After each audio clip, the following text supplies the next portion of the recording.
درنو لیدونکو په سلامونو مو هرکلی کوم. تاسو له شمشاد څخه تاوده باسونه ګورئ. کنګل سوي پیسې یا د افغانستان شتمني هغه جدي موضوع ده چې په وار وار د اسلامي امارت لخوا د عامو افغانانو لخوا د روسیې، چین او د سیمې و نړۍ د یو شمېر هېوادونو لخوا له امریکې څخه د دې غوښتنه کیږي چې باید د افغانستان کنګل سوي پیسې راخلاصې سي. خو امریکا وایي چې موږ د دغه کنګل سوي پیسو په مقابل کې شرایط لرو چې باید هغه پوره سي. همداراز امریکا وایي چې د افغانستان روان بشري وضعیت موږ څارو، د افغانستان د روان وضعیت په اړه پوره معلومات لرو. موږ د سیمې و نړۍ له مرستندویه هیوادونو سره په دې کوشش یو چې څه ډول وکولی سو د بشري مرستو ترڅنګ افغانستان ته نغدي پیسې هم ورولېږو تر څو د ناورین مخه ونیول سي. بل خوا د اسلامي هیوادونو د همکاري سازمان د افغانستان د بشري ناورین د مخنیوي لپاره مالی صندوق ایجادوي. دغه هم مورد دی چې په نن بحث کې پرې خبرې کوو. په پروګرام کې را سره 3 تنه قدرمن میلمانه دي. هر یو پخوانی سناتور ښاغلی محمد هاشم الکوزی، د پوهنتون استاد ښاغلی نجیب الله جامع او له استرالیا څخه د پوهنتون استاد را سره ښاغلی احسان ناظري ستانکزی. تاسو ته ښه راغلاست وایم. په خیر راغلاست پروګرام ته. ستانکزی صاحب، د افغانستان روان بشري او اقتصادي ناورین باید په کوم ډول مدیریت سي؟ د افغانستان پیسې چې امریکایانو کنګل کړي دي او همداراز دغه ناورین چې روان ده په افغانستان کې، د دې باره کې خو ټول نړیوالې مؤسسې او نړیوال متخصصین داسې انګېرنې کوي چې په راتلونکي کال کې به، یعنې 2022 کال کې به دومره ناورین زیات شي او دومره انسانان به خپل ژوند له لاسه له لوږې نه ورکړي لکه چې په دې 20 نورو کلونو کې کړي دي.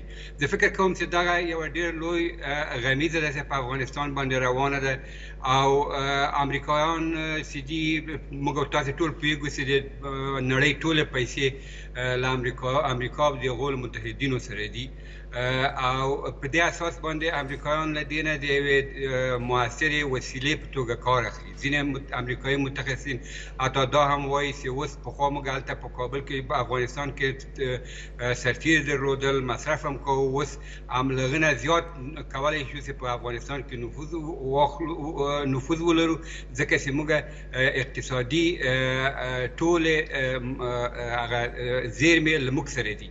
نو په دې اساس باندې دغه ناورین ډېر په چټکۍ سره روان ده. له یوې خوا تشویشونه وړاندې کیږي چې افغانستان باید وژغورل سي، له بلې خوا تاسو وایاست چې دلته عملا اقتصادي تاسیسات له دوی سره د اقتصاد ټول د دوی په لاس کې ده. آیا په هغه کچه چې ویره خپریږي د افغانستان د بشري ناورین او اقتصادي ناورین په تړاو، په همغه کچه واقعا نړیوال خصوصا امریکا غواړي چې باید په افغانستان کې بشري ناورین مدیریت سي؟ نو امریکایان دلته خو دا د دواړو خواوونه مشکل موجود ده. که منصفانه ووایو د امریکایانو له خوا هم بهانې لټول کېږي او اوس لکه تاسو ته چې بهتره معلومه ده امریکایانو 3 نوي شرایط وړاندې کړي دي چې د افغانستان پیسې نه ور خلاصوي یا له انجماد نه خلاصوي او همداراز د افغانستان نور پیسې هم شته بر علاوه د دې پیسو نه چې د هغه د IMF سره دي، هغه هم دوی تقریبا 450 میلیونه ډالر دي، هغه هم نه ورکوي. دوی 3 شرایط وړاندې کړي. لومړی دا چې هغه د 11 سپتمبر په امریکا کې چې تروریستي یرغل وشو، په هغې کې په زرهاوو خلک ځان له لاسه ورکړه. اوس دوی وایي چې د هغو د کورنیو غړي غواړي چې دا پیسې باید هغو ته ورکړل شي. نظرونه په افغانستان کې داسې دي چې هغه په موږ پورې اړه نه لري، نه باید زموږ کنګل سوي پیسې پر هغوی وویشل سي. دا خو درسته، ولیکن چیرې زموږ خو له بده مرغه د موږ خارجه چارو وزارت خو بیخي په ټپه ولاړ ده. اصلا داسې فکر نه کېږي چې افغانستان کې وزارت خارجه موجود ده. هغه څه چې پاکستانیان تبلیغ او انګازې هرې خوا ته اچولي دي، داسې فکر کېږي چې باید خلک اسلام آباد ته وګوري، ځکه افغانستان کې هېڅ شی هم نشته. نو دلته باید زموږ رسمي حکومت، دولت د طالبانو، حکومت د طالبانو باید دا رد کړی وای چې دا پیسې خو باید ځکه چې دغه بن لادن چې و دا خو پاکستان کې پیدا شو جای پاکستان کې و له پاکستان راغلی و همغه جنه تمویل کېده نو دا پیسې باید له هغو پیسو نه واخیستل شي چې پاکستانیانو 4 میلیارد ډالر اخیستي دي د دې په بهانه باندې چې له تروریزم سره مبارزه کوو نو دا پیسې باید له هغو نه واخیستل شي ولیکن متاسفانه زموږ خارجه چارو وزارت په رسمي توګه هیڅ ډول خبرګون نه ده خپور کړی یوازې دوی هماغه خبرې کوي چې تل یې کړي دي دوی داسې مستند دلایل نه وړاندې کوي یعنی داسې اعلامیې د خارجه چارو وزارت نه ورکوي چې وروره دا پیسې د افغانانو نه ولې واخیستې نه یو افغان په دې تروریستي حمله کې لاس درلود نه افغانستان پکې لاس درلود ټول هغه تروریستان چې وو سعودي افراد وو او زیاتره د دې تروریستي حملو دوهم دریم نفر پاکستان کې ګیر شو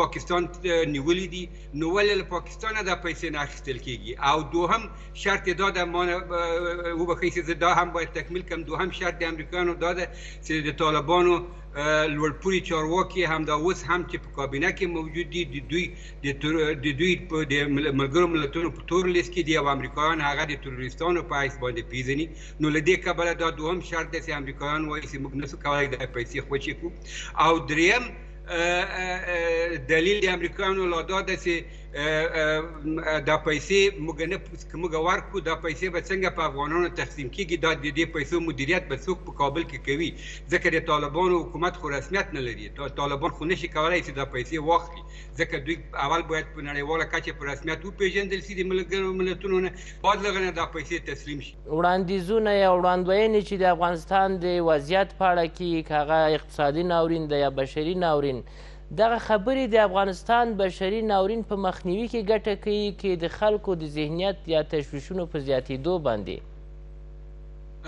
دواړه کې شامل دي ځکه چې لویدیځوال په تبلیغ او په پروپاګند کې زیات ماهر دي دوی داسې فکر کوي چې دا پیسې خو که موږ بندې کړو افغانستان فلج او د طالبانو دولت له افلاس سره مخامخ کېږي او هغه پیسې نور څوک طالبانو ته یا افغانستان ته ورکولی نشي په هېڅ صورت نه چین ورکوی شي نه پاکستان نه بل کوم هېواد نو له دې کبله دغه درې شرایط چې ما مخکې یادونه وکړه همدغه درې شرایط همدا اوس هم چې د دیموکراتانو وکیلانو د بایدن له ادارې نه او د امریکا له خزانې نه ته لیک استولی چې دا پیسې باید خوشي شي ځکه دا په افغانستان کې انفلاسیون راولي دا په افغانستان کې د مهاجرو سیل هرې خواته هستوي او له بلې خوا نه دا په افغانستان کې یو بشري ناورین د ټولو کورنیو خصوصا د ماشومانو لپاره را پیدا کېږي نو ولیکن په دې هم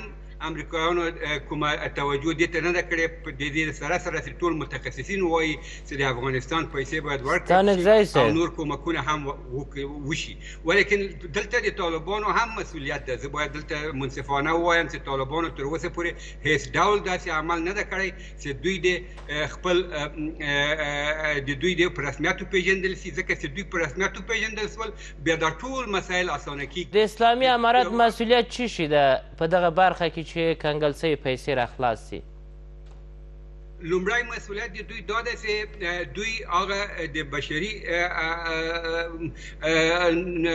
مسایلو کې چې لویدیځوال او ټوله دنیا په دوی باندې انتقادونه کوي چې دوی د ښځو حقوق نه دي ورکړي دوی مثلا د اقلیتونو حقوق نه دي ورکړي دا یو د طالبانو دولت د طالبانو لپاره نو داسې خو نشي کېدای دا هم په دې کې حتی اوس موږ ولیدل چې د اسلامي هېوادونو 50 هېوادونو هم هماغه کورس او هماغه ترانه وغږوله چې طالبانو د 4 میاشتې اوري ورځ په ورځ چې وروره دغه مسایل باید تاسې سر ته ورسوئ د دې لپاره چې تاسې دا مشروعیت کور دې آباد بیرته راګرځه تاسو ته دې موضوعاتو باندې بحث کوو الکوزی صاحب اسلامي امارت د ستانکزي صاحب له نظره باید خپل مسؤلیتونه ترسره کړي چې هغه د بشري حقونو موضوع ده د ښځو حقوق دي ټول شموله حکومت ده یا هم د تور لیست موضوع یاده سوه باید له هغه به کنګل شوي پیسې خوشي شي د اسلامي امارت راتګ تقریبا 4 میاشتې زیات وخت تیر سو او تر اوسه پورې مې یو مملکت هم په رسمیت نه دی پیژندلی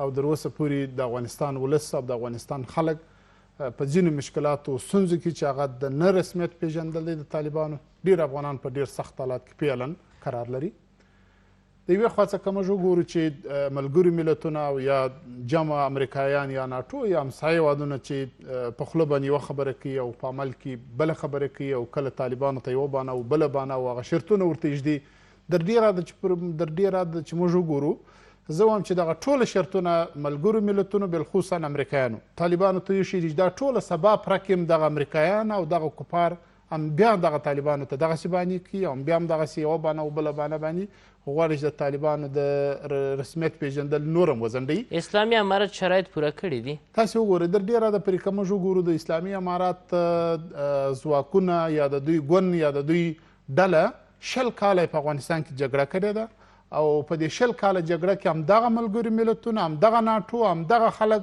دلته وزر درلودي هم د دوی سره جنګېدلي دي. افغانان عام ولس 2 لکه 3 لکه مو افغانان د لاسه ورکړي دي، طالبان هم دغسې خپل د کورنۍ خلک یا خپل انډیوالانو خپل همسنګر خلک یې د لاسه ورکړي دي. خو زه وایم چې هغه شرطونه چې وم پرک یم هغه ملګري ملتونه امریکایان یې نه ورسره مني. 4 میاشتې کې دغه ټوله شرایط چې دوی وایي دا نه پوره کېږي، دا ناممکنه کار دی. اما وایي چې موږ تشویش لرو د افغانستان له روان وضعیت امریکا ته خو ګوره طالبانو چې کوم تړون د دوی سره امضا کاوه دوی خپل تشویشونه 2 کاله پر دغه تشویشونو باندې 2 کاله تېر کړل. د افغانستان د روان بشري وضعیت څخه موږ تشویش لرو. تاسو بشري وضعیت هم دلته چې هر رقم ناورین راځي مشکلات راځي په سر کې خپل امریکایان دي.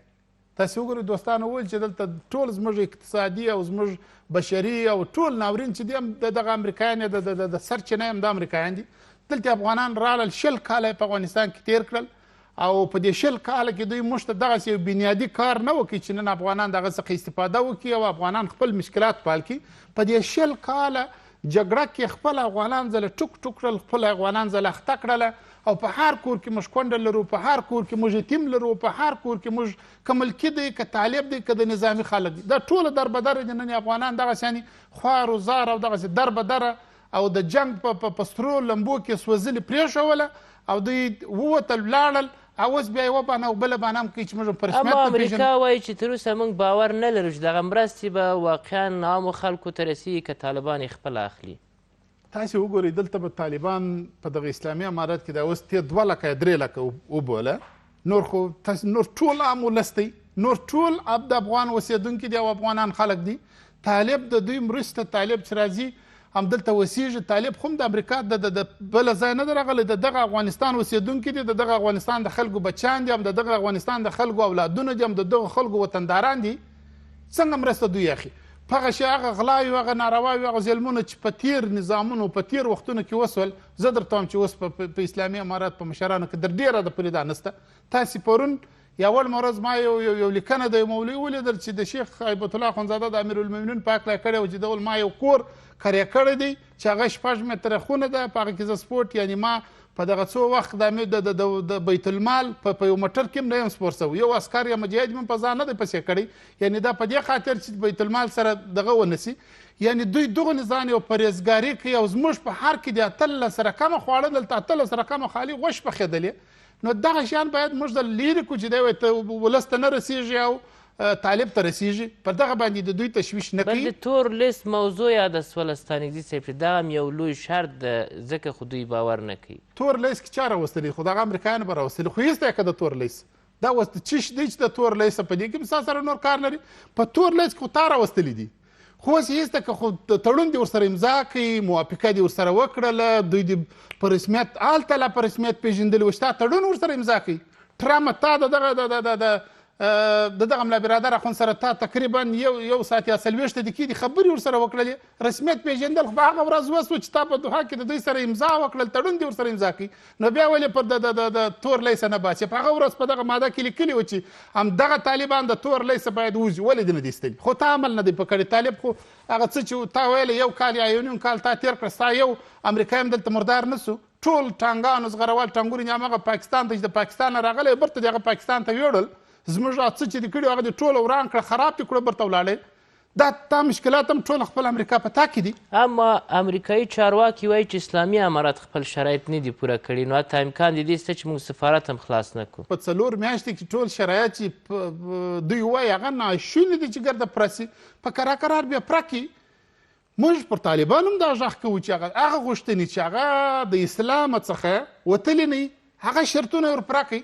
افغانستان اوس دې ته ضرورت لري چې زموږ سره نړیوال کومک وکړي، زموږ سره همسایه هېوادونه کومک وکړي، زموږ سره نور پرمختللي هېوادونه زموږ سره مرسته او کومک وکړي. پر دوی زه دا غږ کوم چې دغه سبزیجات تاسې راباروي، ګندنه او پیاز او پالک راباروي، دغه طایرې مو د ډالرو ډکې کوي راوړي دلته ورکښته کوي او دلته د افغانستان بانک ته ورواستوي. د افغانستان بانکونه تاسې وګورئ فلج ته ولاړ دي، هم د دغو امریکایانو هم د دغو خارجیانو د لاسه. په دغه دوی نه شرمېږي چې زردکې او پالک او ګندنه او پټاټې او پیاز یې رابار کړي دي، طایره پټه کړې 100 ټنه دي.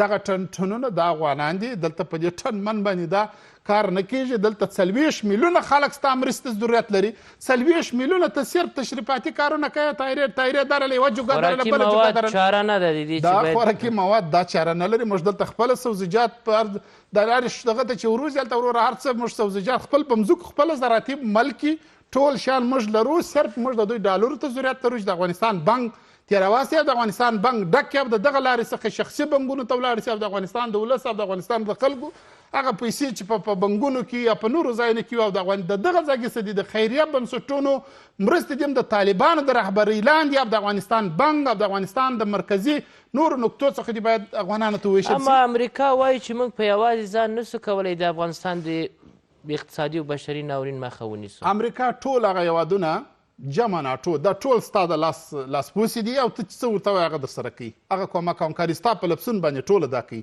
ته دغه ته ځان راودنګه، دلته د 40 کاله د جګړه وکړل، نور د افغانانو ته دغه مشکلاتو د رایستلو دپاره نور په صداقت لاس ورک. دغه د منافقت کارونه م پرېږدئ چې تاسې د افغانانو سره کوي، کله په یو بانه او بل بانه ځان خلاصوئ.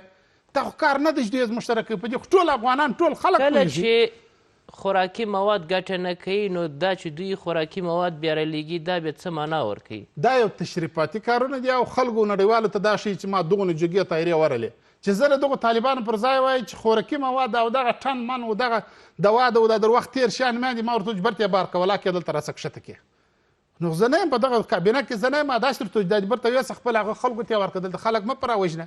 دا تا چیش ما ته راستئ؟ زما سره که کومک کوي، دلته دولت دی، دلته نظام دی، دلته بنکي سیسټم مې جوړ دی. هغه د پخوا دغه وخت نه دی چې په پاکستان کې ما ته دغه جوړی د پاکستان ما ته راسي د بل مملکت. دلته زه هر څه مسلکي خلک په ټولو بنکونو په ټولو ادارو کې لرم. هم باید د افغانستان د مرکزیت او د افغانستان د مرکز څخه باید زموږ خلکو ته خیریه مرستې او کومکونه باید ورسیږي. مننه کوم. درنو لیدونکو د ملرو بیرته راګرځو. بیا هم بخیر لاس. جامع صاحب، د افغانستان خارجه وزارت باید فعال شي، امریکا ته باید قناعت ورکړي، نړیوال باید دې ته واداره کړي چې دوی په دغه برخو کې هغه څه چې په دوی پورې مسؤلیت راګرځي ترسره کړي. د ستانکزي صاحب انتقاد دا و. فکر کوم د افغانستان په تېره 20 کلنه ډیپلوماسي او د مشروطیت له دورې څخه راوروسته تر اوسه پورې د دیموکراسۍ له لسې یو له هغه فعالو وزارتونو څخه و چې ګڼ کارونه یې کړي. دا اوس امریکا چې افغانستان غواړي په لوی لاس باندې یوې سیاسي انزوا ته راوکاږي، د افغانستان ستراتیژیک ماهیت او دلته دغه ستراتیژیکې لوبې چې د افغانستان په محور په سیمه کې روان دي، افغانان غواړي دا د یو بېطرفه متوازن بلانس محور او څو وجهي سیاست له اړخه وپالي او افغانستان د یو بېطرفه سیاست په دریځ کې له دې څخه رابچ کړي، تر څو هم زموږ د مرکزي اسیا له سټیج څخه چې اقتصادي اتصال سټیج د تر جنوبي اسیا او تر برزنګي پورې تر هند پورې دا وفالو. له بلې خوا د افغانستان په محور له غټو اقتصادي پروژو څخه چې هغه د افغانستان د اقتصاد او د پشتیوانۍ د ملا تیر د چې هغه ټافي پروژه ده، هغه د ټاپ پروژه ده، هغه د لاجوردو پروژه ده او د چین د یوې لارې یوې کمربند پروژه ده. له دې څخه ګټه واخلو. همدا اوس تاسو ګورئ چې په سپک کې چین 68 میلیارډ ډالر سرمایه‌ګذاري کړې ده. ولې دغه ستراتیژیکه سرمایه‌ګذاري که غواړي چین وپالي یوازینۍ ځمکنۍ او د وچو لارې افغانستان ده، ځکه چې نسي کولی د نړۍ په سختو شرایطو کې د مالاکاله تنګي څخه له امریکا سره ډغرې وهي. نو د بهرنیو چارو وزارت په دغسې ډیپلوماسي کې چې هم بلانس محوره وي، هم څو وجهي، هم متوازنه وي، هم بېطرفه وي، دا اوس توانېدلی ده چې د نړۍ 15 سفارتونه په کابل کې حضور ولري. همدا اوس تر 15 ډېرې نمایندګۍ په غیر رسمي ډول یا په کنسلي کچه فعاله دي. تېرو 20 کلونو کې د افغانستان موجوده خارجه وزارت تر ټولو فعاله وزارت ده؟ نه، په تیرو 20 کلونو کې یوازینی وزارت حتی په تیرو 40 کلونو کې یوازینی وزارت چې د افغانستان او ډیپلوماسي دستګاه چې فعاله وه اوسنی د بهرنیو چارو وزارت ده. یعنې په تیر 40 کال کې موږ د بهرنیو چارو وزارت څخه قرضدار وو. په تیر 40 کلونو کې د بهرنیو چارو وزارت د یوې ډلې د یوې سند او حتی د یوې اتنیکي سیستمیزم په اساس باندې چلیدو. په تیر 40 کالو کې د افغانستان د بهرنیو چارو وزارت د پردیو پروژې مخ ته وړي. په تیر 40 کالو کې په مسکو کې زموږ سفارت چې و هغه یوې ډلې ته ورکړل شوی او هغوی د افغانستان په خلاف باندې یو ډېر مرموز ډېر بد د افغانستان د تاریخي جغرافیه د ثبات په خلاف باندې د افغانستان د افغانیت او اسلامیت د رموزو او د هغوی د پولونو په خلاف باندې اداره کېدو. تیر 40 کاله کې موږ هند کې داسې څوک درلودو چې هغه همدا اوس هم هند د هغوی د ذهنیت په اساس باندې چلیږي او له افغانستان سره دښمني پالي. اوس د بهرنیو چارو وزارت د افغانستان په اساس باندې د افغانستان جغرافیې په اساس باندې د ټولو افغانانو د استازولي په اساس باندې دا له بدخشان تر پامیره له پامیره تر مرکزي افغانستان له مرکزي افغانستان د لوی افغانستان تر دریځونو پورې د دغه تمثیل وکوي. د اوسنۍ د بهرنیو چارو وزارت تر ټولو غټه کارخانګي همدغه ده چې څنګه وکالی سو بې له توپیره بې له دې چې د چا غوښتنې ومنو د افغاني شرایطو په رڼا کې د افغاني دریځونو په رڼا کې د افغاني ثبات په رڼا کې یو داسې دریځ ته ولاړ سو چې دغه ملک هم له تېرې 40 کلنې غمیزې راوباسو. دا همدا د اسلامي هېوادونو په کنفرانس کې ترکیې د افغانستان څخه ډېر ښه دفاع وکوله.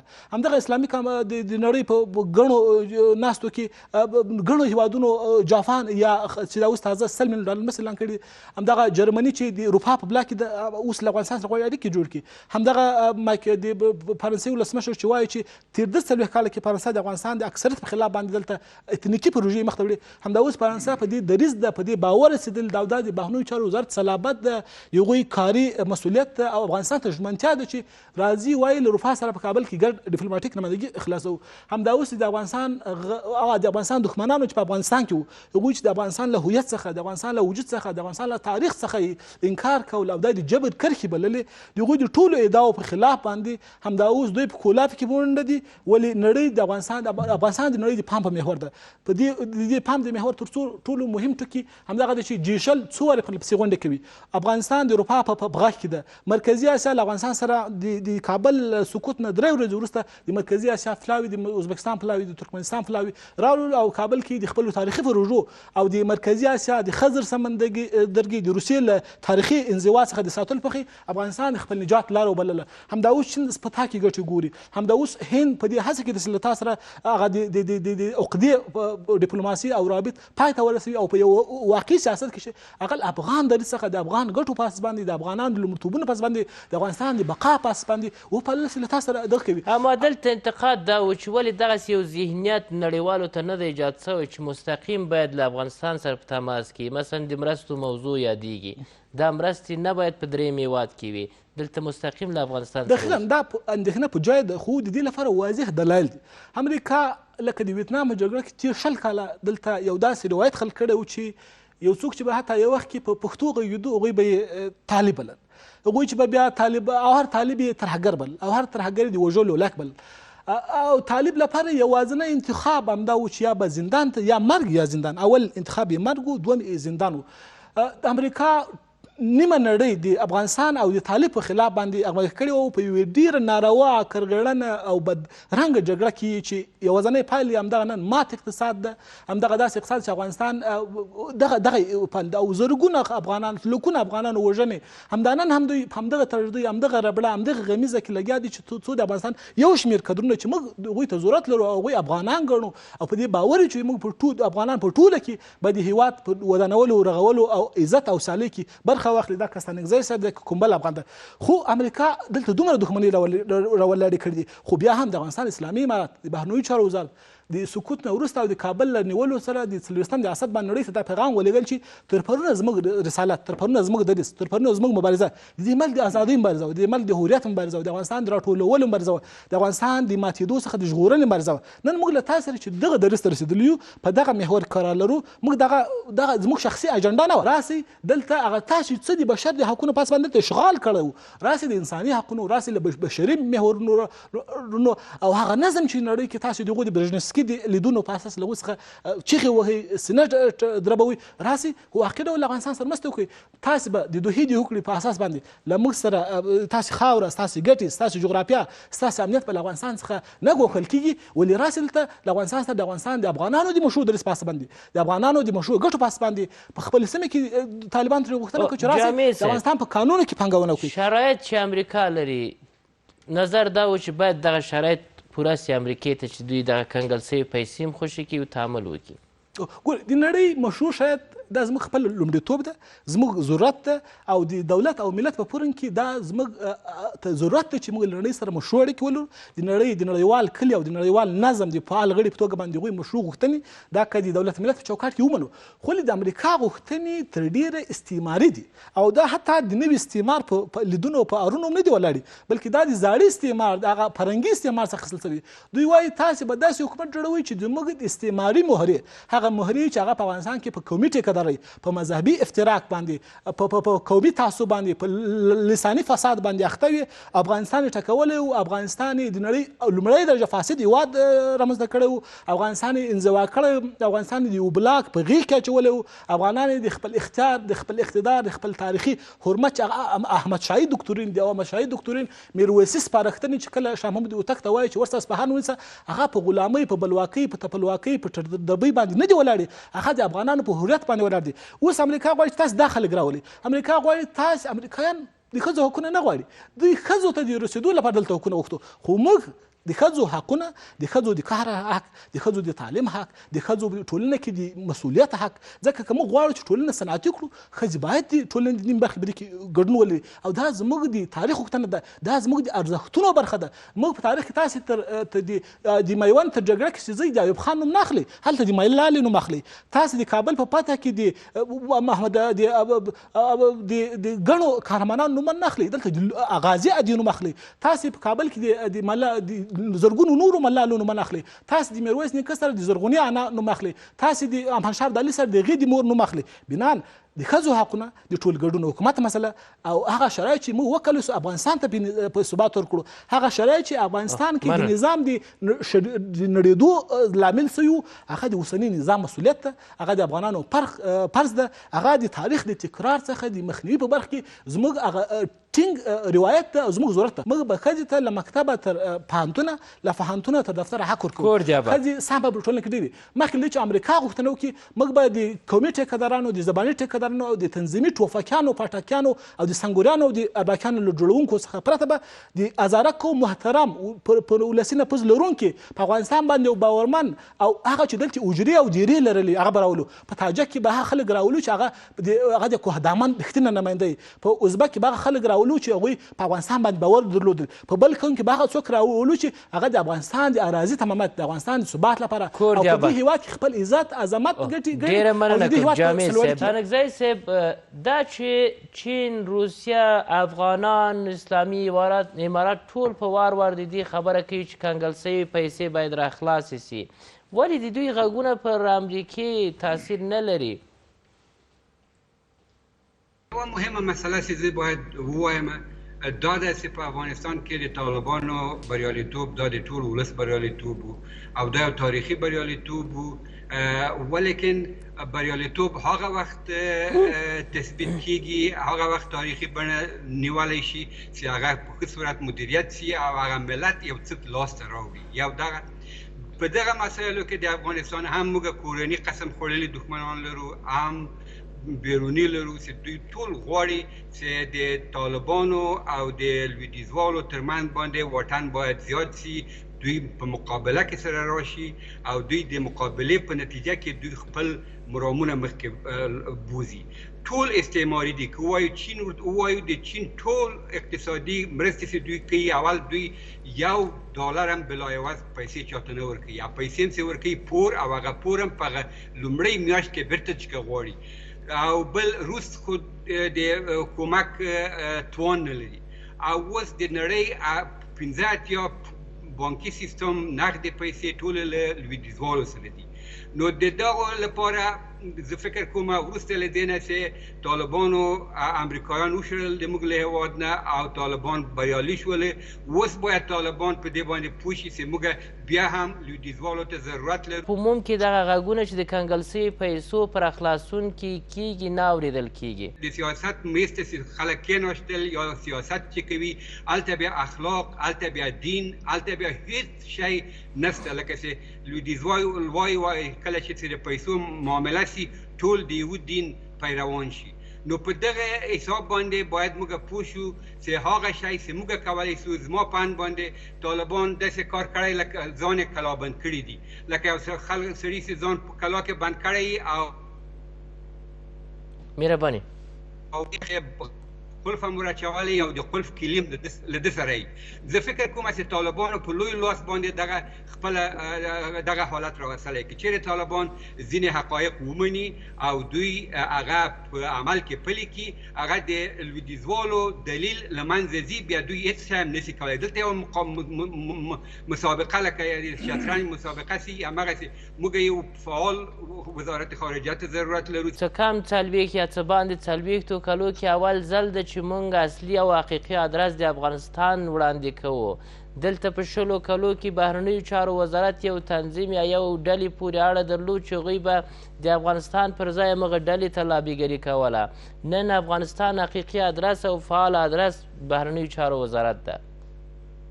په دې کې هیڅ شک نشته. دا ټولې خبرې درستې دي چې مخکې له دې نه موږ د 40 کاله وزارت خارجه نه درلود، هغه د بهرنیانو په لاس کې وو. ولیکن اوس چې لرو هغه منفعل ده، هغه فقط فلج ده. هیڅ نوع حرکت دوی د افغانستان د نړیوالو ته یو ښه انځور د افغانستان ورکي له بده مرغه نه. فقط د دوی هغه ډېر لویه لاسته راوړنه دا ده چې پاکستان ته لاړ شي او پاکستان کې هلته جلسې وکړي او شاوخوا یې دېخوا ویخوا شي او دوی فکر کوي چې موږ وګټله. که دوی د پاکستان استرهام ته ناست دي، دې ته ناست دي چې پاکستان به دوی ته مشروعیت وګټي، دوی ته به شی راوړي، دا وروره خوب ده، خیال ده. همدغه حالت پاکستان راوستلی ده. زما په اند باندې طالبان باید د دوی خارجه شو وزارت فعال شي، دوی په خپله ابتکار په لاس واخلي. دوی خپله باید کابل مرکز د ټولې دنیا. د ناستې ته که وګورو د دوی لیدنې یا نورو په عموم کې د نړۍ او سیمې له ټولو هیوادونو سره دوی په تماس کې یا تا په امریکې غږ کوي چې موږ حاضر یو چې تاسو سره تعامل وکړو. اوس هغه تېره صفحه واوښته، موږ غواړو د ټولې نړۍ سره خپلواک هیواد په صفت تعامل ولرو. او بل 15 سفارتونه جامع صاحب ویل چې د دغه وزارت په فعالیت یا په هڅو سره نن فعاله دي. دغه موضوع تاسو څومره منئ؟ راځئ چې واقعیتونو ته ګورئ. دلته که 20 سفارتونه هم خلاص شي بیا هم طالبانو یو ګام هم پرمختګ نه ده کړی، ځکه هغه دوی راغلي دي، هغه د خپل بزنس او د خپلو شرایطو د خپلو مشکلاتو لپاره یا د خپلو اهدافو لپاره راغلي دي. هغه څو کوټې واضح کړي دي، هلته کینی او خپل کارونه کوي. دا موږ ته هیڅ ډول مشروعیت د طالبانو حکومت ته نشي ورکولی. ګورئ، موږ باید مشروعیت د طالبانو په ملګرو ملتونو کې ترلاسه کړو. باید د ملګرو ملتونو کې په حیث د یو خپلواک او یو مسؤل حکومت باندې دوی وپېژندل شي. وروره دلته باید موږ اوس رښتیا ووایو. اوس داسې وخت نه دی چې طالبان چاپلوس ته ضرورت نه لري. طالبان هغو خلکو ته ضرورت لري چې دوی ته واقعیت وایي، چې تر هغو د طالبانو بنسټ د حکومت بنسټ پیاوړی شي او دا ولس له دې بدبختیو نه خلاص شي. نړیوال باید له افغانستان سره د بشري مرستو لپاره یا بشري ناورین د مخنیوي لپاره کوم ډول مرستې وکړي او څه ډول مرستې دوی کوي؟ ولیکن بیا دوی وایي چې موږ داسې مرستې کوو چې هغه څوک چې دا پیسې توزیع کوي یا دوی دا اموال توزیع کوي، دا باید ټول د بهرنیو د هماغو مؤسسو هر څوک چې پیسې راوړي هماغه یې باید تقسیم کړي. باید د طالبانو لاس ته نه پیسې ورولویږي او نه داسې شی ورولویږي چې هغه خرڅ. دلته زموږ داخلي او کورني دښمنان دي، دوی غواړي چې دغه حالت طالبانو باندې وساتل شي.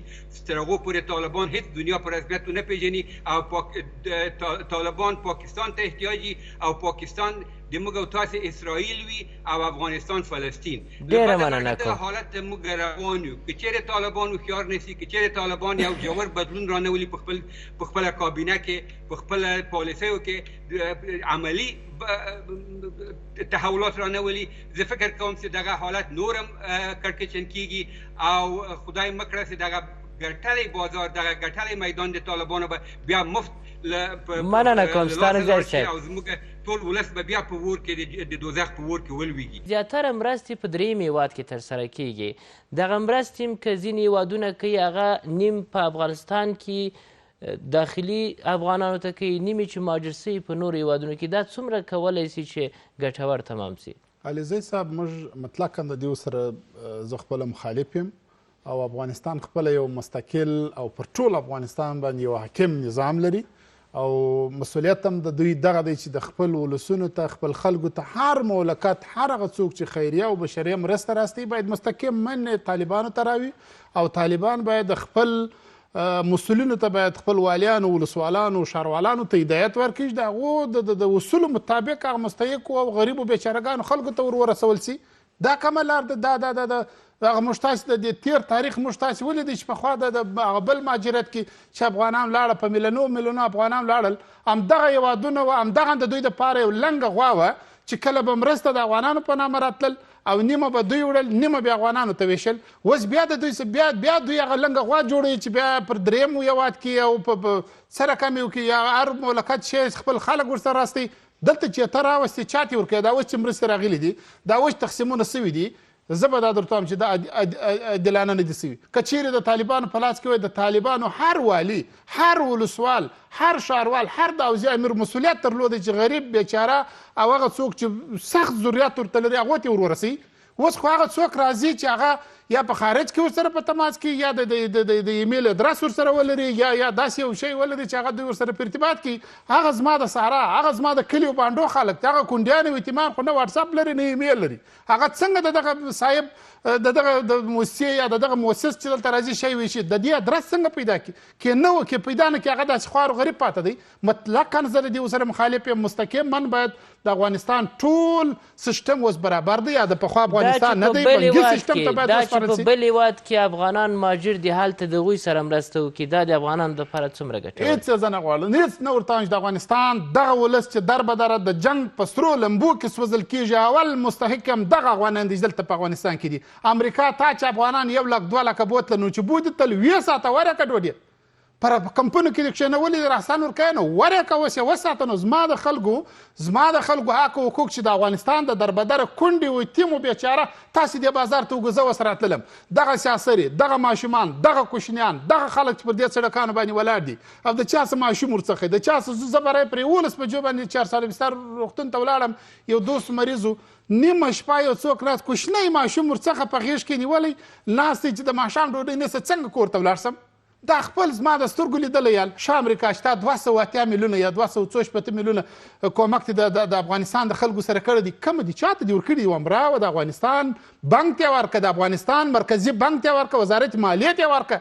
ته چاته ورکوې؟ کم څوک راځي، کم خاین، کم فاسد راځي چې بیا د هغوی ونډه د نیاخې لکه پخوا تاسې ولیدل. زه پر دې باندې باید سره سترګې پټې نه کړي. زه وم په هغه وخت کې منګر هغه فاسدین، هغه غله په هغه وخت کې ما ویل چې فساتې ناروا ده، ظلمانه کړنې کېږي.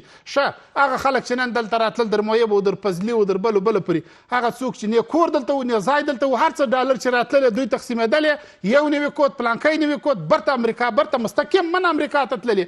نن که دلته په افغانستان کې د افغانستان پر خلکو هم دا فساد هم افغانانو کړی وای، خو دلته به فضایونه جوړ وای، کورونه به جوړ وای، مارکیټونه به جوړ وای، شفاخانې به جوړ وای، کلیکینونه به جوړ وای، مکتبونه به جوړ وای. همدا افغانانو به ګټه دنیا اخیستی وای. همدا دغه خلکو ډله چې دلته راوستلې وه برته امریکا بوتلل، ډالر یې امریکا ته د ځان سره ویوړل، ډالر یې روسیې ته د ځانه، برطانیې ته د ځانه سره ویوړل. دلته افغانان ته پاتې شول. مطلقا زه د دې سره مخالف یم. خپل امریکایان په درېیم هېواد کې باید مرستې ونیسي. هېڅ کله زه د دې دغه نه کوم. که چیرې په درېیم هېواد کې اسلامي کنفرانس، ګوره زه د افغانستان پر وزیر خارجه باندې دا غږ کوم، ښاغلی مولوي صاحب متقي، تا چې کومه د خپلونې یا د جلب او جذب په پروسه کې وې، مسؤلیت یې درلودی، په ډېر ایماندارۍ په اخلاص، په یو ښه اخلاق، په یو ښه مدیریت د هغه پروسه مخ ته بوتلل. همدا ستا برکت دی چې ټولو خلکو چې جنګ یې کوه توپک یې پر مځکه کښېښوئ او ستا په خبرو راغلل د اسلامي امارات سره یو ځای شول او خپل په کورونو باندې کښېنستل. نن چې ته وزارت خارجیه ته راغلی ته د احمدشاه غازي د میرویس نیکه لمسی یې، ته چې پاکستان ته ځې، ته چې هر مملکت ته ځې په لوړه په جګه غاړه، په لوړ چارخیل، په لوړه لنګۍ د پلارو د نیکه په هغه مورد باندې باید ته خبرې وکړې. د پاکستان وزیر خارجه قریشي د تاریخ هم وګوره، د مولانا فضل الرحمن تاریخ هم وګوره، خپل تاریخ ته دې مو وګوره چې ستا تاریخ څنګه دی. د تاریخ د 80 کاله تاریخ ستا 1500 ستا 15000 کاله تاریخ ته لري. ته یو قهرمان قوم یې، ته یو تاریخي سړی، هر څوک باید تا ته سلامي ووایي. هلته چې ورځي چې ولا مولوي اسلام تکي رالی، هغه څوک رالی چې 50 هېوادونه کفار او پرمختللي خلک یې پر ګونډو کړل، مات یې کړه، شرمنده یې کړه، رنګزرده یې کړل. تا ته باید خپل چوکۍ درې لکي، ته باید داسې سیاست وچلې. مالي صندوق ایجادیږي، دغه مالي صندوق باید چیرته ایجاد سي او څه رقم؟ دا باید په افغانستان کې ایجاد سي. بل د موږ مرکزي بانک لرو، دغه شفافیت چې د افغانستان په مرکزي بانک کې سته، زه فکر نه کوم چې په جهان کې دغه شفاف خلک لکه په وزارت مالیه او د افغانستان په مرکزي بانک چې دغه مسلمانان او رښتیني خلک او مسلکي خلک، هر څوک چې وایي د افغانستان بانک یا د وزارت مالیې څخه مسلکي خلک تللي دي، دا ټولې دروغ دي. برته راوستلي دا خلک یې ډک کړي. ورڅه مرکزي بانک ته سیده په هغه سیاسي پوسټونو کې به مشران، هغه پرهیزګاره مشران راغلي دي، هغه د ورڅه ګوبۍ خوري، هغه ورڅه دال خوري، هغه ورڅه پټاټې خوري. زما خلک چې په افغانستان بانک کې ناست وه، هغه 13 رقمه غوښې خوړلې. نن خو دا خلک شفاف والا دي، دوی ته ورکړه، دوی د خپل د طریقه څخه شخصي بانکونو ته، شخصي مرکزونو ته دي، هم د دغه افغانستان د بانک، هم د دغه اسلامي امارات د کابینې او د دغو مسؤلینو په چوکاټ کې د خلکو ته وویشل سي، هم دلته د مرکز جوړ سي. دغه د پخوا وخت نه دی چې بیا ما ته خلک ناست چې وایي لنګه غوا ده، بیا به زه لوشم، بیا به شیدې زه خورم، کوچي به زه وړم، هغه در وخت تېرې شیدې چې سولې، هغه چې وایي تروش سولې که څنګه سولې، هغه به زه افغانستان تاسو هم هېڅکله موږ د دوی سره دا شیان نه منو. مننه کوم له تاسو نه. جامع صاحب ځینې موارد ولې ستانکزي صاحب تاسو ته راجع کېده، که ځواب لرئ ویره کوي بیا به سوال ته راسو. مننه. اول خو داسې ده چې دا د پاکستان موضوع چې اکثر هغه زه دوی نه یادوم، اکثر هغه چې په امریکایي کمپونو کې اوس ناست دي او تشناب ته د تګ لپاره هم وخت اخلي، هغوی هم په افغانستان کې نظر ورکوي او دلته وایي د طالب اقتدار او د افغانستان اقتدار چې البته پورې تړلی ده، دا ننګوي. دا پرون ورځ د ننګرهار د ملي امنیت رئیس ډاکټر بشیر پاکستاني ساتونکي ته وایي، پولي ساتونکي ته وایي چې که په لوسۍ کومه سیمه ده چې که یو ګام نور دلته راتېر سوې بیا به دې زه څه درسره کوم، او ورته وایي چې ګام به هم نه راخلي او اخطار هم ورکوي، او ورته وایي چې د یهودو په وړاندې جنګ څخه زه د تا جنګ ته ډېر خوشحالېږم. د آتا د ډیورن په باندې هغه اغزن تارونه چې امریکایانو هغوی $300 ملیون هغوی لپاره بسپنه ورکړې وه او د تېر جمهوریت په مهال بشپړ سول او د ښاغلي غني هغه پڅه کوي چې هم هغه پرې نه کړی سوی، هغه یې پرې کړو او ترې راوړو. طالب فکر نه کوم چې په هیڅ اړخ کې د پاکستان ته یو ضرورت ولري یا د پاکستان دغه اسټابلیشمنټ چې هغه فیډریشن ده، هغه د بهرنیو استخباراتو په وجود کې رامنځته شوی ده. موږ پاکستان د مرکزي اسیا د اسیا دویم اسرائیل بولو، دوی د آزادو کامونو د بندېدو زندان بولو. باید له نړیوالو خپل مشروعیت واخلي، بیا به دا هر څه خلاص شي. یعنې دغه خلک چې دي دا یو ځل طالب ته وایي چې زه در خوږ یم، زه در خپل یم، زه در باندې دردېږم او په تا باور لرم، بل ورته بیا دغسې کږي خبرې کوي چې هغه نه یوازې عقدې دي بلکې عملا منافقت ده. له نړۍ سره د طالب ډیپلوماسي د افغان ارزښتونو په رڼا کې ولاړ ده. تاسو چې د چین تاریخ ګورئ، د چین تاریخ یا چینایان د یو ملت په توګه چې په نړۍ کې ظهور کړی ده، د اقتدار څښتن دي، د عزت چښتن دي، د رام او د دغه چښتن دي، هغه د ماوه یا موتسه سینګ هغه دوکتورین و، هغه باور نه و چې چین نن د هغوی په دریځ کې د شرم له پیړۍ څخه هم راوتل، د خپلو بندو دیوالونو څخه هم راوتل او نن له امریکا سره په نړیوال اقتصاد، په نړیوال ټکنالوژي، په نړیوالو اوبو په فضا کې برخورد کوي. همدا اوس سنګاپور د نړیوال اقتصادي تشبث مرکز ده، همدغه د سنګاپوریانو او د لیکوانیو خپل دوکتورین و. همدغه چې ایران اخوندي ایران نن د یو هویت څښتن ده او هلال شیعه فعالي، دا د ایرانیانو هغه باور و چې خپل ملت درلود، نه دوی و چې دوی تښتېدلي وو، نه دا و چې دوی په پردیو استثخانو کمپونو کې ناست او د ملت ته غلطي ناکامي کرغنې نسخې ورکولې. همدا خلک چې نن په طالب او د طالب د خپلواکۍ او اقتدار په اړه پوښتنې کولې، پرون چوپ خلو، پرون د افغانستان چې د نړۍ په فساد په اول کچ کې دوی زغملی و، طالب چې راغلی ده د ملت هم اقتدار راوړی، هم هویت راوړی، هم حریت راوړی. بلې یو ملت چې ازادي، یو ملت چې خودکفا کېږي، ځان بساینې ته رسېږي، عزت ته رسېږي، عظمت ته رسېږي، خپل ارزښتونه پالي، ارماني دریځونه نیسي، هغه به حتما مشکلات لري. طالب صاحب داسې افغانستان پاتې شوی دی چې د برېښنا بټنې په ازبکستان کې ده. طالب صاحب داسې افغانستان پاتې شوی دی چې د وړو او پاپړې له پاکستان نه چرول کېږي. طالب صاحب داسې افغانستان پاتې شوی دی چې هر څه یې په پردي پسې وو. طالب صاحب داسې افغانستان پاتې شوی دی چې له ملي امنیانۍ او ملي بودیجې څخه یې پیسې غلا کړي او په دهلیزو کې پراته وي. طالب صاحب داسې افغانستان پاتې شوی دی چې دلته یې ورونه یو ملت، واحد ملت د وخت واکدارانو د یو په بل پسې جنګولي وو. طالب صاحب داسې افغانستان پاتې شوی دی چې خارجانو ګرد نړۍ دغه په وړاندې ولاړه وه. طالب صاحب داسې افغانستان پاتې شوی او طالب په یو داسې دریځ کې راغلی دی چې نیمه پیړۍ، نیمه نړۍ دوی وټاکول تر څو افغانستان منزوي کړي، تر څو افغانستان تجزیه کړي، تر څو افغانستان فیډرالیزه خواته بوځي، تر څو افغانستان وویشي، یا کله د امریکا د واخان یوه څوکه د بدخشان پاکستان ته ورپرېښي، کله د هلمند ورپرېښي. موږ الحمدلله ثم الحمدلله په یو تاریخي دریځ کې ولاړ یو. بلې موږ له نړۍ سره ډیپلوماسۍ کوو، د نړۍ غوښتنې منو، له نړۍ سره مشروع تعامل کوو، د نړۍ د افغانستان سیاست او د افغانستان دریځ او د افغانستان ستراتیژیک عمق پیژنو. په دې پیږو چې له چین څخه په کوم دریځ کې استفاده وکړو، په دې پیږو چې د امریکا ستراتیژیک فولونه زموږ په سیمه کې څه دي، په دې پیږو چې له خوندي ایران او پنجابي پاکستان څخه د خپلو ګټو په اساس باندې استفاده وکړو. دا نه چې موږ د دوی لکه په تېر کې چې دوی وکړو. وخت بیخي کم ده، فقط دوه پوښتنې چې وخت پای ته رسیږي. یو دا چې دغه مالي صندوق به څه ډول مدیریت سي او دا باید څومره وکولی سي چې د افغانستان اقتصادي بحران حل ګوري. دا یو تاریخي بیلګه ده او حتی امریکایانو او خارجیانو په دې بیا اعتراف کړی دی چې د طالب لکه څنګه چې صف نه ماتېدونکی ده، همداسې مالي تقوا هم ثابتول. تاسو به د پکتیکا فکر کوم یو طالب مشر و چې 50-80 ډالر په کور کې پاتې و او د ورونو ته ویلي و چې دغه 80 ډالر به د امارات امنیانۍ ته ورکوئ، ملي امنیانۍ ته ورکوئ، ویل دغه 8000 افغانۍ به ځان ساتئ.